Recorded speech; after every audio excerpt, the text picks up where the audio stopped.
Hi, this is Renee Stanley for Movie Review Relay, and we're talking about how to get away with murder. All right, so we're picking up where we left off last week, which is that Laurel is in the emergency room. Now, we have to say, they let us know last week that she was pregnant, but they still haven't told us who she's pregnant by. Okay, I think in the running we said last week, is it Wes's baby? Is it Frank's baby? All right, they're leaving that as a mystery. That's fine. All right, so then we flash back to 3 weeks earlier, and you see Bonnie hugging Frank for killing her father. And of course, they make love. They get very emotional with the whole thing. They end up in bed for quite a while, and they talk a little bit, you know. He even talks about going away with her, running away with her. He even talks about running away with her, and they would go run away together and have children. Yeah, at least, I mean, that's what he's saying. Who knows? But then we also find out a lot about Frank's story.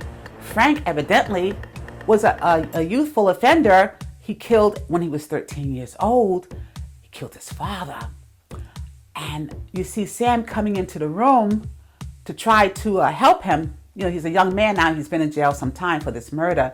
And he said, my wife can bring up your case again. She's a very good lawyer, and she can get you off. So we find out how Annalise and Frank, you know, began their relationship. How did they meet? At least this is the story the writers are giving us. So it's interesting. You know, I think it's nice that they're trying to throw some curves and try to make things more interesting with the story. That's fine. But we also find out, we go to present day, because, you know, it goes back and forth in time. Everybody who watches this know. We know that Sam and Annalise were happy at one point, and they were trying to have a baby, but Annalise lost the baby, and she's talked about this in some of the prior episodes. She and Sam, her husband, facts. We see flashbacks of Annalise. You know, she's getting her hair braided up, because that's what we saw before. They're continuing with that, with the braids. That shows you that she was a young woman. You got Mary J. Blige. She's being the little beautician. It's a small part, but it's nice. I love seeing Mary. Good. I like when people extend their presence, you know, whether it be on television, radio. It's good. Okay, that's fine. All right, so Annalise getting her hair braided, and they're talking about men, certain things like that.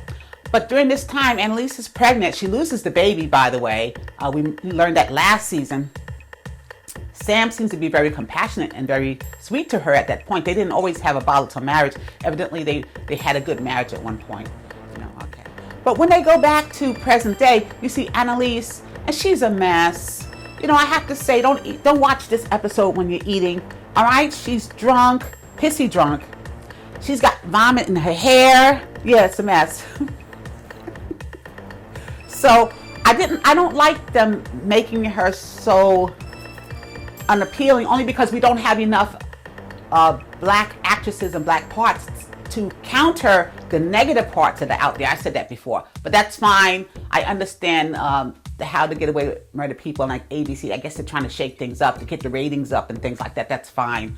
The loyalists like me, we're going to try to watch it till the end, see what's going to happen. But anyway, going back to the story, yeah. So Annalise is pitiful. You know, she calls Wes over to try to help her out because she's all, you know, she's all pissy drunk. Now, at the same time, where's Nate? Nate is with the other woman that we spoke about last week, who is she is the prosecutor. She is Annalise's enemy, because Annalise is the criminal defense attorney. You know, they're on opposite sides. Okay. So the prosecutor, beautiful one, yeah, she's pretty too. She's sleeping with Nate, right? She's getting that. Being not that important, but we see Wes is conflicted. He doesn't know whether he should break up with Maggie, because he seems like he really likes Laurel. Is it Laurel's? Is it Wes? All right. So he meets Maggie's father and all that kind of stuff, but it's a sideshow. It's not really that important, I guess. We'll see in the grand scheme of things how important it really is. All right. So then the episode ends with another flash forward. It always, you know, normally does. All right. So we see Oliver. Oliver is looking for Connor. And in the background of this scene, we see a news report that tells us that there's an unidentified body that was burned to death in Annalise's house. So we just need to know who that body is. So ABC is again, you see this on the advertisement, who's under that sheet? Whose body is that? Because last week they showed us Annalise's house burning. Remember that? We've been knowing it's burning, but they actually showed a full-on, good job actually, whoever did the graphics on that, very nice. We also showed Annalise, she was getting kind of close again with Eve. They were dancing and drinking and having a good time, all kind of stuff. But she would still come home to Nate and he would take care of her, you know, in a way that he does. But every once in a while, he would even ask, you know, because he just wanted to know, what's Eve doing here?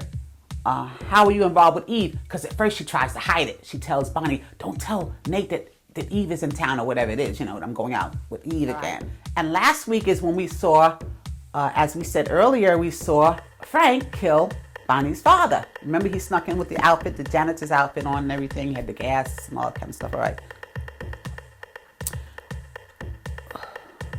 All right, and the case of the week last week was Tristan, the 15-year-old foster child who used a fake credit card to steal money. Complications arose when Annalise's license was suspended. Asher is taking care of that case. Well, Asher took care of that case, I should say. Annalise tells Eve that she used her late husband's insurance money to hire a man to kill Frank. Because Frank, of course, is responsible for her killing her baby.